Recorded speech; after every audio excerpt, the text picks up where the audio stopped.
জয় গৌর সুন্দর, জয় বিশ্বম্ভর, জয় নিত্যানন্দ গৌর হরে। জয় গৌর সুন্দর, জয় বিশ্বম্ভর, জয় নিত্যানন্দ গৌর হরে। জয় গৌর সুন্দর, জয় বিশ্বম্ভর, জয় গৌর সুন্দর, জয় বিশ্বম্ভর, জয় নিত্যানন্দ জয় গৌর হরি। জয় নিত্যানন্দ জয় গৌর হরি। জয় গৌর হরি।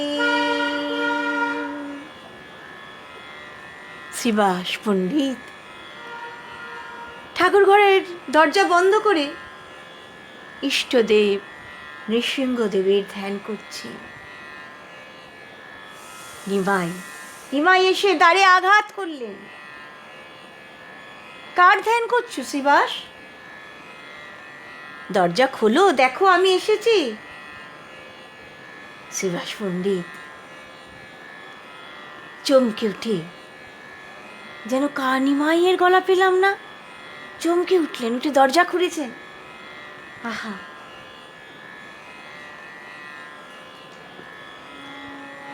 একই হেরে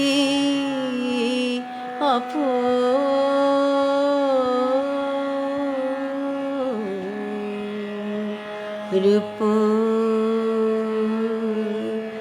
একই হেরে অপরূপ,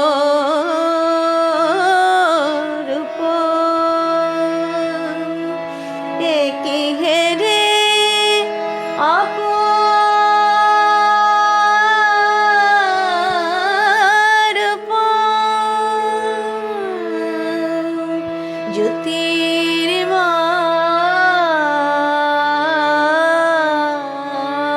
জ্যোতির্ময় দিব্য কলে বড়, রূপের ছটায় দশ দিকে আলোক রে, রূপের ছটায় দশ দিকে আলোক রে,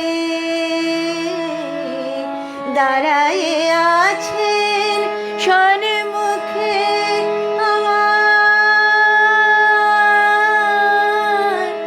গৌর হরে।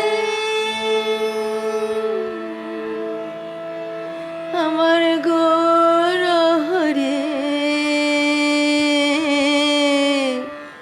আমার গৌর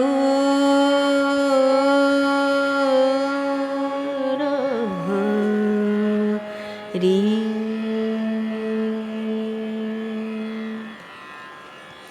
নিমাই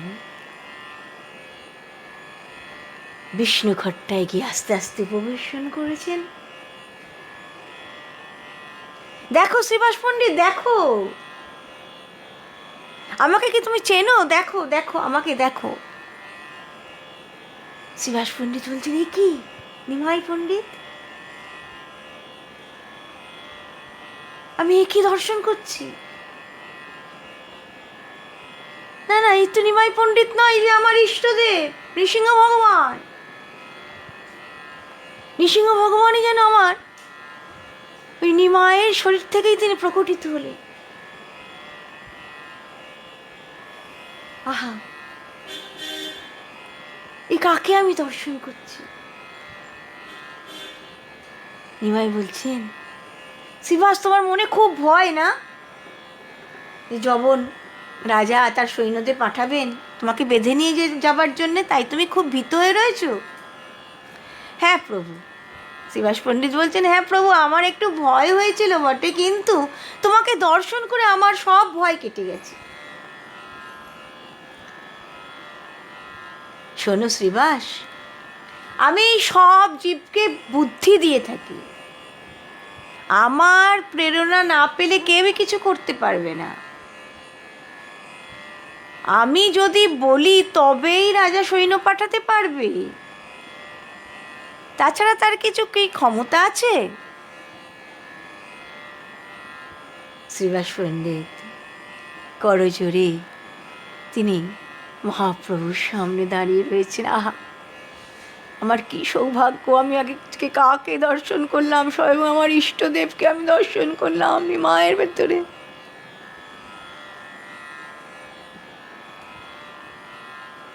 শোনো শ্রীবাস, তুমি ভয় পেও না। যদি রাজা নৌকো পাঠায়ও, তাহলে সেই নৌকোতে গিয়ে আগে আমি চড়বো, আমি বসবো সেই নৌকোতে গিয়ে। আর আমি এই যে মূর্তিতে তুমি আমাকে দর্শন করছো, সেই মূর্তিতে গিয়ে আমি রাজার সামনে উপস্থিত হব। তা আমাকে দেখলে কি রাজার সিংহাসনে থাকতে পারবে? নিশ্চয়ই পারবে না। রাজাও এসে আমার চরণে পড়বে, তুমি দেখো। তখন শ্রীবাস পণ্ডিত বলছেন যে তোমাকে দেখলে কেউ কি স্থির হয়ে থাকতে পারে? কেউ স্থির হয়ে থাকতে পারে না। শোনো শ্রীবাস, যদি তাতেও রাজা শান্ত না হয়, তখন রাজাকে বলবো তোমার মোল্লাদের কাজীকে ডেকে আনো তো, তাদের দিয়ে শাস্ত্রপাঠ করাও তো, দেখি সেই পাঠ শুনে সকলে চোখে জল আসে কিনা। তখন দেখবে আমি কি করি। নারায়ণী দূর থেকে প্রভুকে দর্শন করছেন, বললেন, প্রভু নারায়ণী এদিকে এসো, এদিকে এসো, নারায়ণী এদিকে এসো। আহা, কি সৌভাগ্যবতী নারায়ণী! প্রভু ডাকছেন, নারায়ণী এদিকে এসো। তোমার নারায়ণী কাছে এসেছেন ভয়ে ভয়ে, বলছেন তোমার কৃষ্ণ প্রেম হলো। আর নারায়ণী তৎক্ষণাৎ এই হা কৃষ্ণ বলতে বলতে কাঁদতে কাঁদতে ভূমিতে পড়ে গেলে। দেখো শ্রীবাস, নারায়ণীর যে সৌভাগ্য, সেই সৌভাগ্য রাজার কোথায়? শ্রীবাসের খুব দুঃখ ছিল যে কলিকালে বোধহয় কৃষ্ণ দর্শন হয় না। তাই মহাপ্রভু, যিনি আকুল হয়ে কৃষ্ণকে ডাকছেন, কৃষ্ণ দেখা দাও, কৃষ্ণ দেখা দাও, কৃষ্ণ দেখা দাও, সারাদিন কীর্তন করছেন আর বলছেন, কৃষ্ণ তুমি এলে না, একবার আমার কাছে এলে না। এমন করে তিনি সবসময় কৃষ্ণ প্রেমে মত্ত হয়ে রয়েছেন।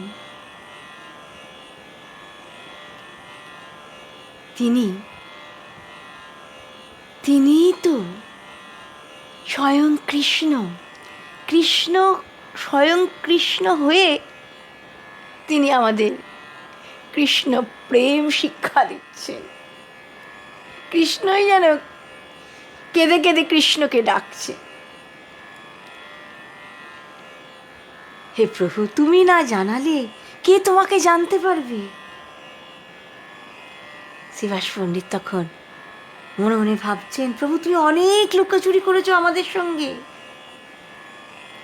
প্রভু তুমি তো স্বয়ং প্রভু,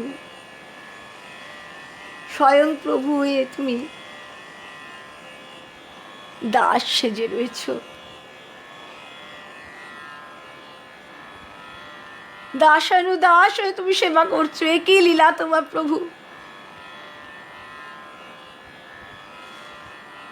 প্রভু শ্রীবাস পণ্ডিতের মনের ভাব দেখে বুঝতে পেরেছেন, তাই বলছেন, শ্রীবাস তুমি যে সেবা করো না, সেই সেবায় আমি খুব খুব সুখ পাই।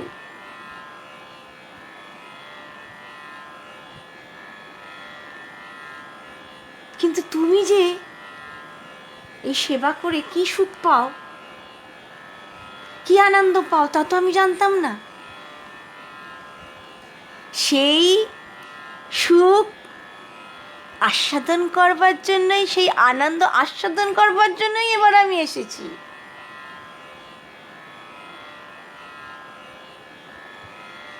শ্রীবাস, তুমি তো আমার প্রিয়ই, আর তোমার পরিবারবর্গ, দাস দাসী, তারাও আমার খুব খুব প্রিয়। তাদের সকলকে ডাকো শ্রীবাস, তারা এসে আমাকে দর্শন করুক।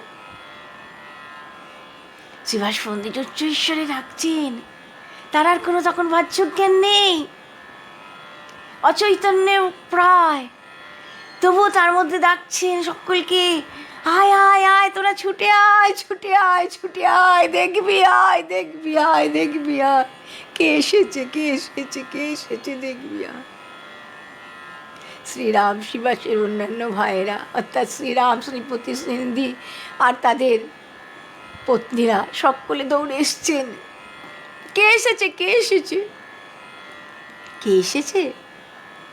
বেদ যার কথা ব্যক্ত করতে পারেন না, যিনি বাক্য মনের অগোচর, তাকে নয়ন ভরে দর্শন করো। দেখো দেখো দেখো, তিনি ওই যে সিংহাসনে ভূমিষ্ঠ হয়ে রয়েছেন। সকলে যার যার ইষ্ট মূর্তিতে গৌরাঙ্গ সুন্দরকে দর্শন করে গৌরাঙ্গ সুন্দরের চরণ তলায় পড়েছি। আর নিমাই তিনি সকলের মস্তকে শ্রীপাদপদ্ম দিয়ে বলছেন, তোমাদের চিত্ত আমাতে সমর্পিত হোক। আর ভক্তগণ সকলে জয়ধ্বনি দিচ্ছেন, গৌরাঙ্গ সুন্দর কি জয়, নিমাই পণ্ডিত কি জয়। শ্রীবাস প্রভুকে বললেন, প্রভু আপনি কৃপা করে ভোগ মন্দিরে চলুন, সামান্য কিছু গ্রহণ করুন। প্রভু বলছেন, জানো গতকাল রাত্রে না আমি একটা স্বপ্ন দেখেছি। আমি দেখছি একটা তালধ্বজ রথ এসে আমার দরজায় দাঁড়িয়েছে, আর সেই রথ থেকে একজন মহাপুরুষ যেন নেমে এলেন। তার রজত পর্বতের মতো তার অঙ্গকান্তি ঝলমল ঝলমল করছে, পরিধানে নীল বস্ত্র, মাথায় সেই নীল বস্ত্রের লটপটিয়া পাগ, কানে এক কুণ্ডল, বক্ষে বিবিধ মালা, চরণে নূপুর, বাম হস্তে বেত্র বাঁধা এক কানা কুম্ভ, আর ডান হাতে দক্ষিণ হস্তে এক বিশাল দণ্ড।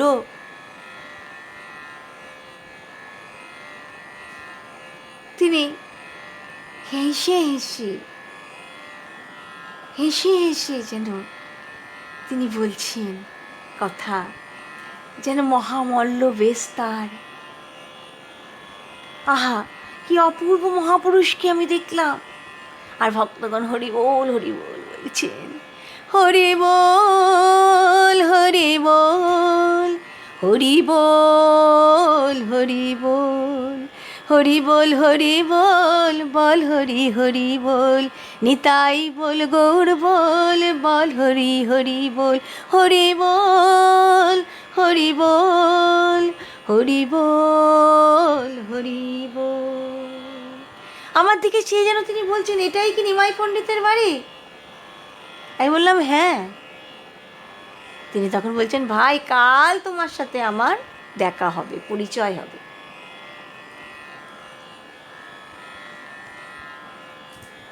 শ্রীবাস পণ্ডিত মুকুন্দকে বলছেন, মনে হচ্ছে বলরামের আগমন হয়েছে। আমাদের কত সৌভাগ্য বলো, আগে আমরা কানাইকে পেয়েছি, এবার আমরা বলাইকে পাব।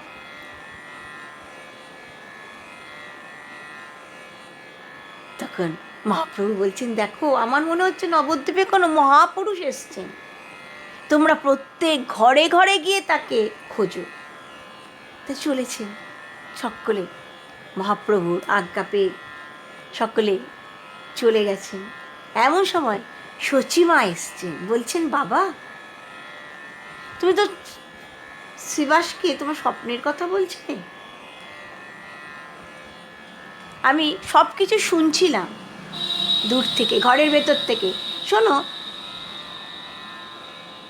আমার মনে হচ্ছে আমার বিশ্বরূপ কি তাহলে ফিরে এলো?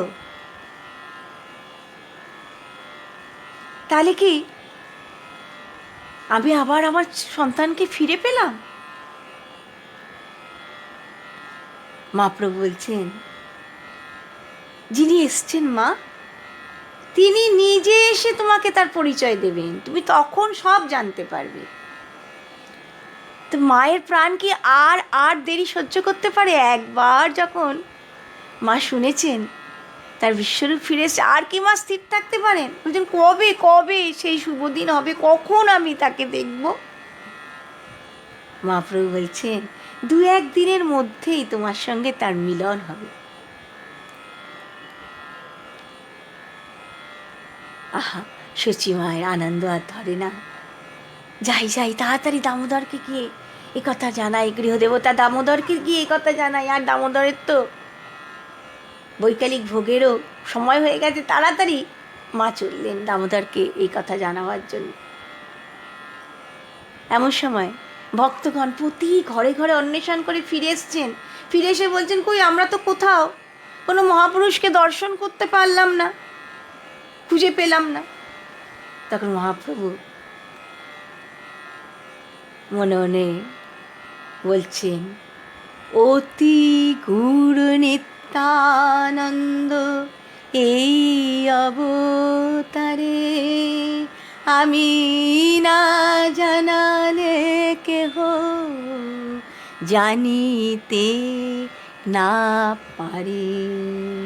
তোমরা সব জায়গায় দেখেছো, কোথাও খুঁজে পাওনি? না প্রভু, আমরা তো কোথাও খুঁজে পেলাম না। চলো তাহলে, চলো আমার সাথে, চলো দেখি তাকে খুঁজে পাই কি। ভক্তবৃন্দ তো কীর্তন করতে করতে চলেছেন, হরে কৃষ্ণ হরে কৃষ্ণ কৃষ্ণ কৃষ্ণ হরে হরে, হরে রাম রাম রাম হরে হরে, হরে কৃষ্ণ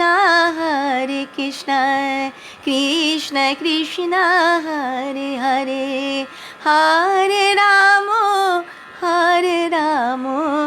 রাম রাম হরে হরে।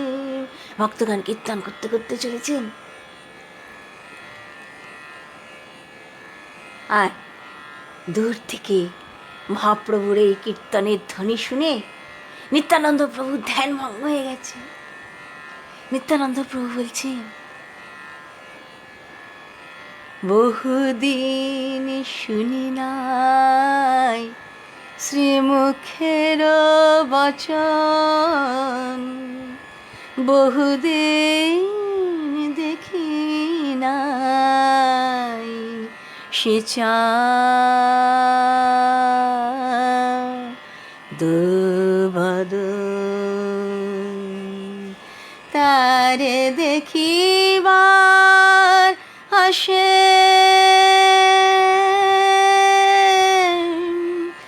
অবধূত বেশে,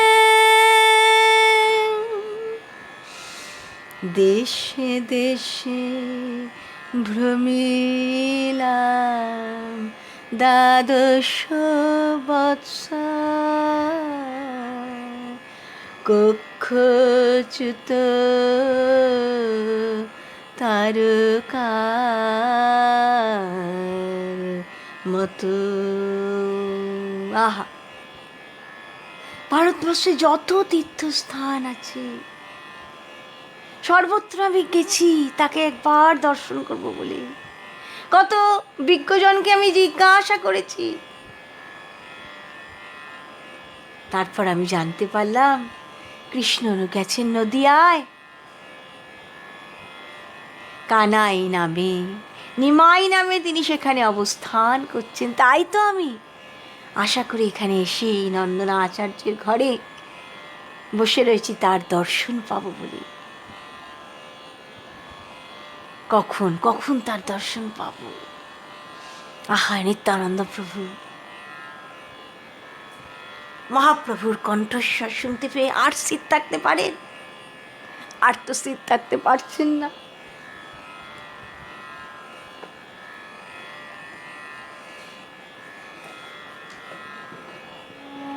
এসেছে আমার প্রভু, এসেছে আমার, এসেছে আমার প্রভু, এসেছে আমার, নাহি কো সংশয়, যাই তার সন্নিধানে।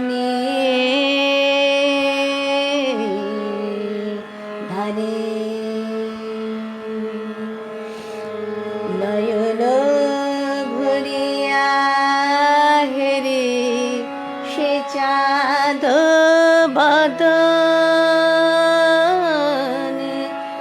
নয়ন ভরিয়া হেরে সে চাঁদ বদন, নয়ন ভরিয়া হেরে সে চাঁদ বদন, সেই সুমধুর কণ্ঠস্বর প্রাণ করে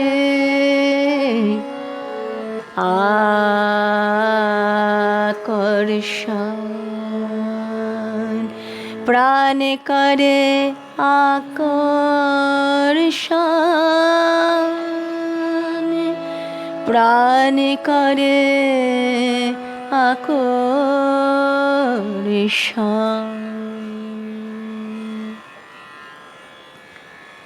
মহাপ্রভু আর নিত্যানন্দ প্রভু উভয়ে উভয়ে দিকে তাকিয়েছে, নয়নে নয়নে তাদের মিলন হয়েছে। আহা, এ কি অপূর্ব মিলন! নয়নে নয়নে দুজনে যেন দুজনকে চিড়ে নিচ্ছেন। কত নিগুড় কথা আছে। চলো চলো চলো,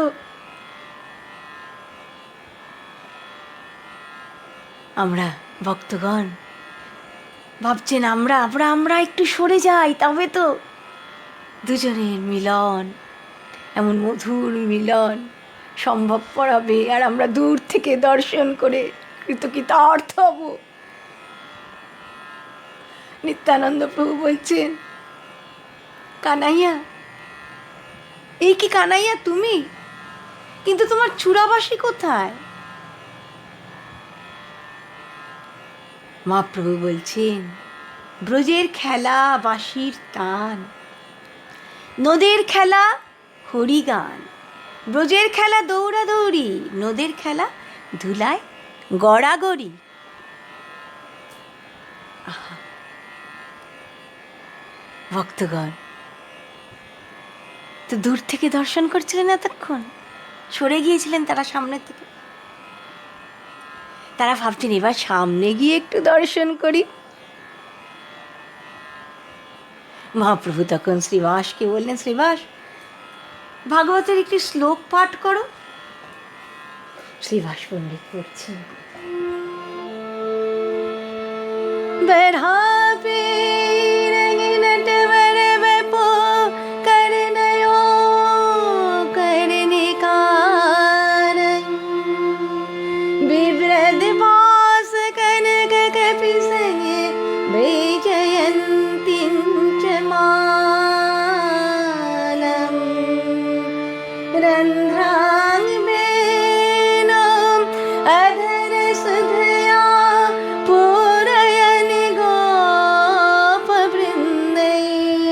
বৃন্দারণ্য সপদর মনং প্রাবিশ গীত কীর্তি।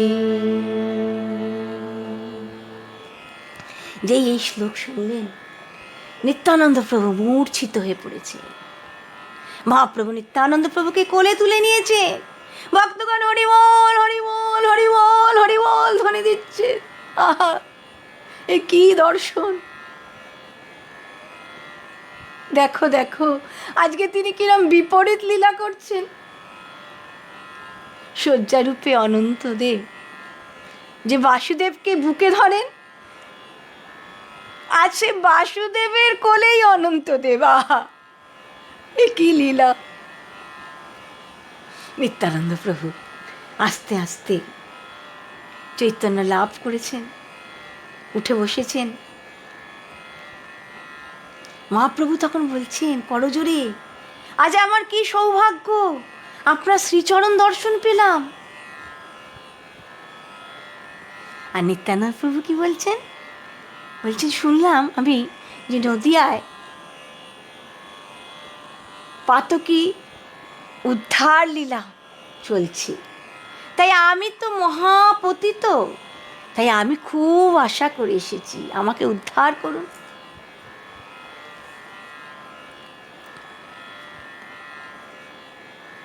শ্রীবাস পণ্ডিত আর সব ভক্তদের বলছেন দেখো দেখো দুজনের লীলা দর্শন করো। আর মুকুন্দ বলছেন এই তো লীলার আরম্ভ হলো, আরো কত দর্শন করব আমরা।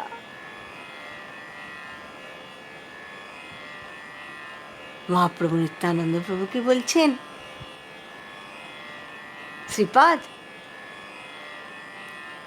তুমি কোথায় ব্যাস পূজা করবে? আগামীকাল তো ব্যাস পূজার দিন, আষাঢ়ী পূর্ণিমার দিন, তুমি কোথায় ব্যাস পূজা করবে বলো? নিত্যানন্দ প্রভু শ্রীবাসের হাত ধরে শ্রীবাসকে টেনে এনে বলছেন এই বামনার ঘরেই আমার ব্যাস পূজা হবে। মহাপ্রভু শ্রীবাসকে বললেন শ্রীবাস তাহলে তোমার ওপরেই সব ভার। শ্রীবাস বলছেন প্রভু কিছুই ভার নয়, পূজার উপকরণ তো সব ঘরেই আছে,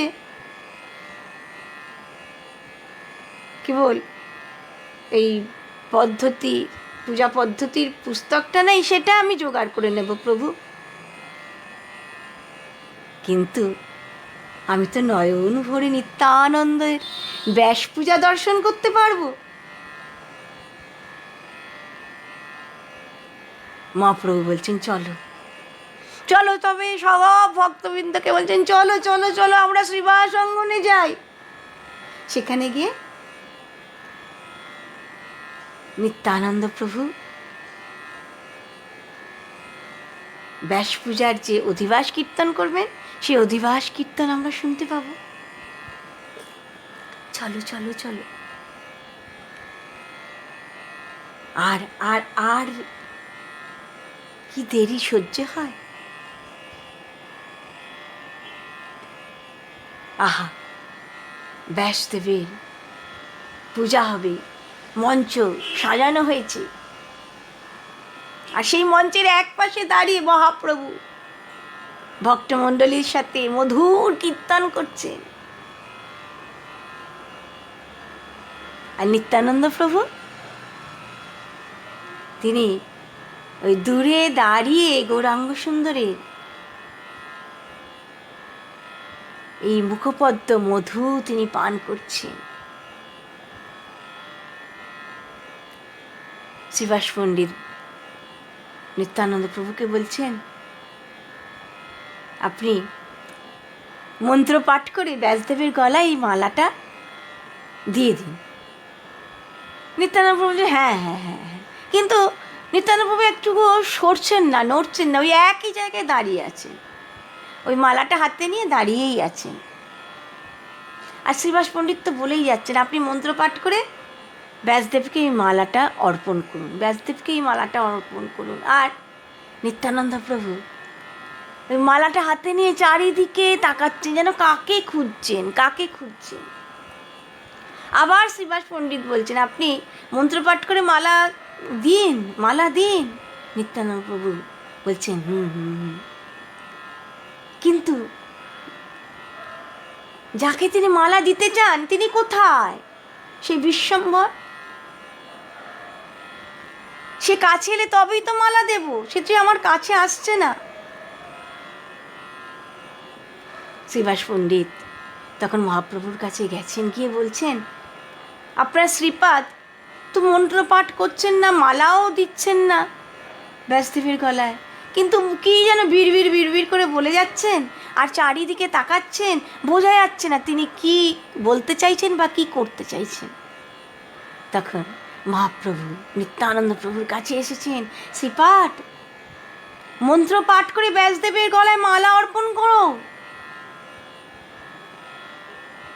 আর নিত্যানন্দ প্রভু আর দেরি না করে তিনি তাড়াতাড়ি সেই মালা নিয়ে মহাপ্রভুর গলায় দিয়ে দিয়েছেন। আর মহাপ্রভু হুঙ্কার করে তখন ষড়ভুজ মূর্তি ধারণ করলেন।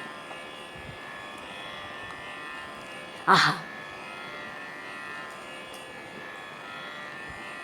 আহা মরি, একই হেরি ষড়ভুজ রূপ, শঙ্খ চক্র গদা পদ্ম শোভে চতুর্ভুজ, আর দুই হস্তে শোভে শ্রীহল মুষল, অনন্ত বাসুদেব রূপ হইল প্রকট।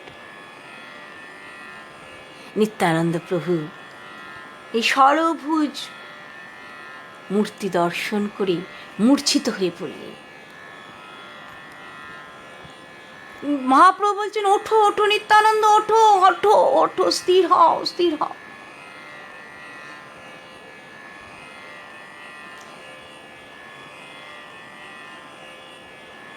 সংকীর্তন শোনো যে তোমার সমীহিত,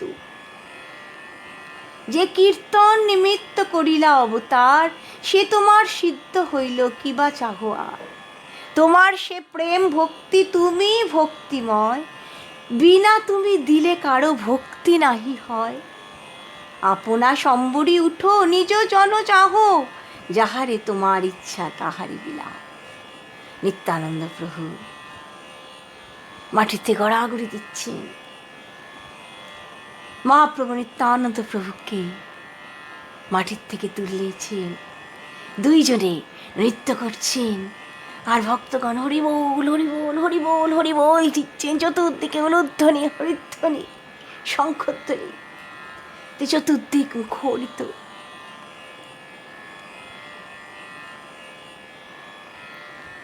মহাপ্রভু বলছেন, শ্রীবাস নিত্যানন্দের ব্যাস পূজা সুসম্পন্ন হয়েছে, এবার প্রসাদী নৈবেদ্য আনো।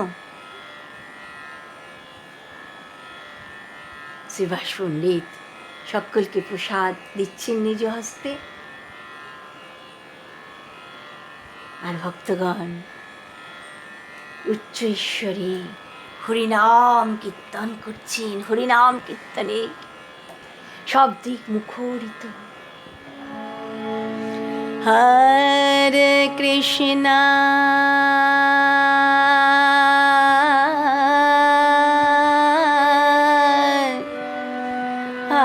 হরে কৃষ্ণ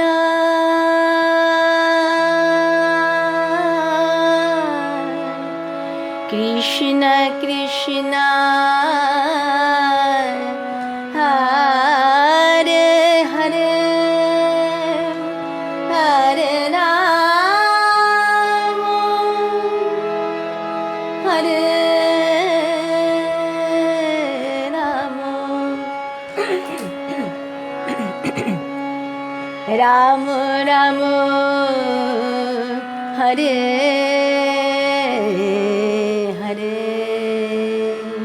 হরে কৃষ্ণ হরে কৃষ্ণ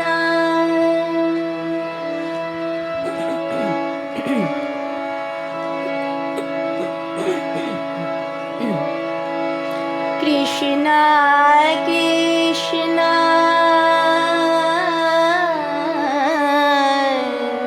হরে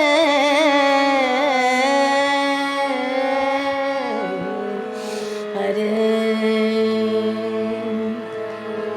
হরে রাম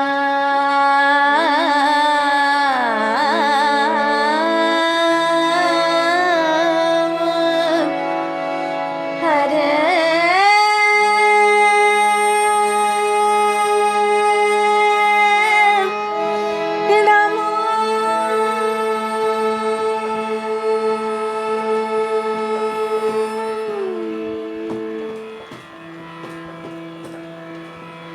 রাম